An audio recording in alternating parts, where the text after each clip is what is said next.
балалар. Бүгін біз сендермен ұлттық ойынның біреуін ойнайтын боламыз. Ол ойын бәйге деп аталады. Бәйге ойыны ойнау арқылы біз сендермен шапшаңдыққа, жылдамдыққа үйренетін боламыз.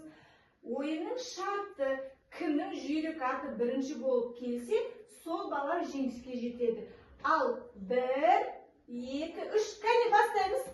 Ораймыз. Кәне.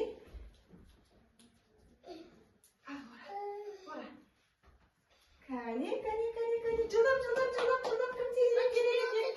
Жылдам.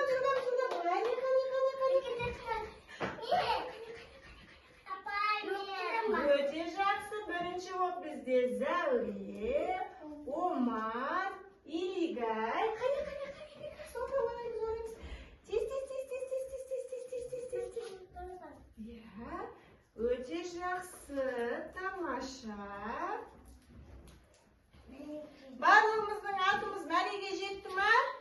Өте жақсы, тамаша. Қане. 1, 2, 3, тамаша. Сәлеметсіңдер ме, балалар? Балалар, бүгін біз қазақтың бір ұлттық ойынын ойнаймыз. Оны ойнамас бұрын менің қолыма қараңдаршы мұқият. Бұл не?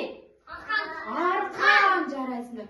Бүгін балалар, біз бүгін арқан тарту ойынын ойнаймыз. Ойнағымыз келе ме? Оны ойнамас бұрын 2 топқа бөлініп аламыз. Енді осылай 2 топқа бөлінген арқылы қолымызға арқанды қаттырақ ұстаймыз. Омар, сен мына жаққа кел. Мына жаққа келіп тұр. Арқанды ұстаймыз. Арқанды, бұл ойынның шарты, арқанды өзімізге қарай тартамыз. Бастаймыз ба? 1, 2,